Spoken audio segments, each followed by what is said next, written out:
Tafsir Al-Azhar Quran Surat An-Nisa ayat 34 bagian 4. Apabila diperhatikan jalan riwayat itu nyata benar bahwa Rasulullah sendiri secara pribadi tidaklah menyukai memukul istri. Bahkan disuruhnya istri membalas.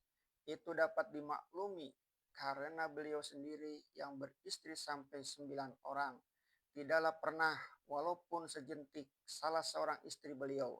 Tetapi setelah ayat turun, beliau taat akan ketentuan Allah sehingga beliau berkata, kehendak kita lain, kehendak Allah lain, kehendak Allah lah yang terbaik.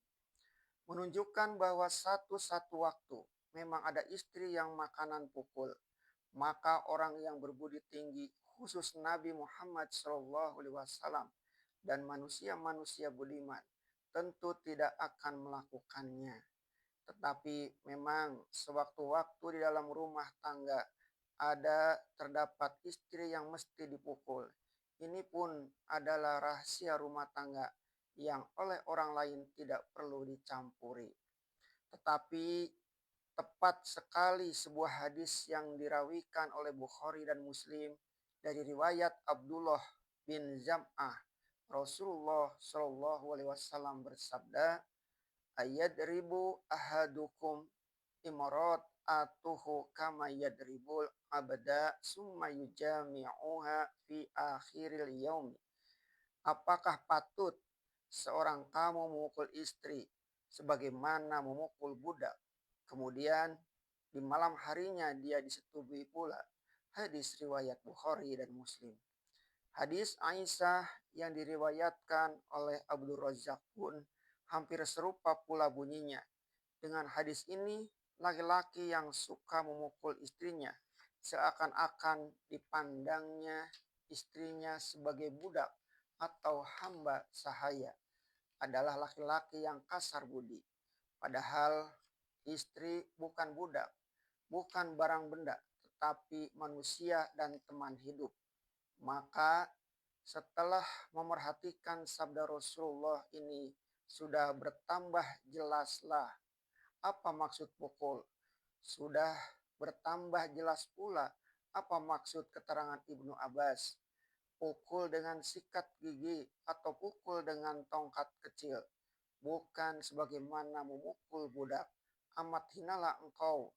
Pagi-pagi engkau pukul, engkau sepak terjangi dia laksana seorang budak. Malam hari engkau datang lagi kepadanya, minta dibawa tidur. Dalam hal ini bertemu pula sebuah hadis yang dirawikan oleh Al-Baihaqi. Diriwayatkan dari Ummi Kulsum binti As-Siddiq, saudara perempuan dari Aisyah. Bahkan memukul istri hanya dibolehkan oleh Nabi kalau amat terpaksa. Dalam hal sangat terpaksa itu yang pernah juga kejadian ada yang menyampaikan kepada Rasulullah, maka bersabdalah Rasulullah, walayyad riba hiyarukum.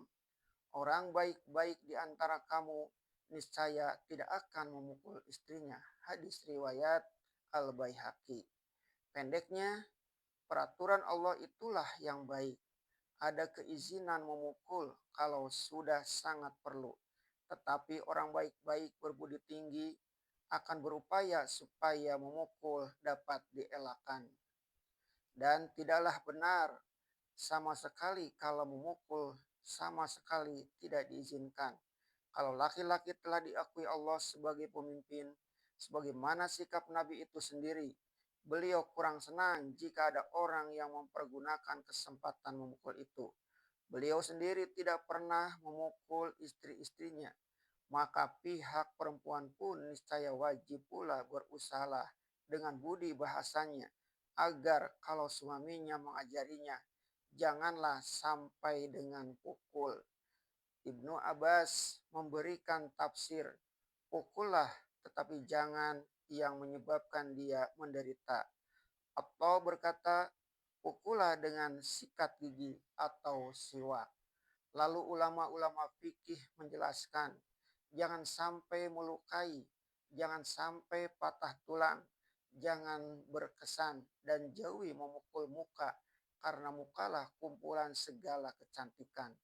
Dan hendaklah berpisah-pisah pukulan itu, jangan hanya di satu tempat supaya jangan menyakitkan benar.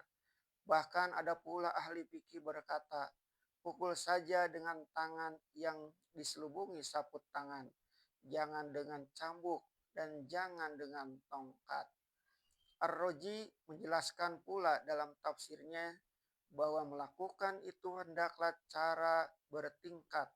Mulanya diajari baik-baik, tingkat kedua barulah memisah tidur, dan tingkat ketiga barulah pukul. Tidak boleh dimulai dengan memukul terlebih dahulu. Dengan mengemukakan segala hadis yang bersangkutan dengan ini dan penafsiran sahabat Rasulullah, terutama Ibnu Abbas dan sikap fuqaha, sudah terang bahwa hanya perempuan yang sangat karengkang atau keras kepala yang akan sampai kena pukul, dan hanya laki-laki yang kasar budi yang akan mempermudah memukul atau lancang tangan. Seorang teman saya di waktu mudanya bercerita bahwa karena terlalu marah pernah menyepakkan istrinya pada lututnya sehingga istrinya sangat kesakitan.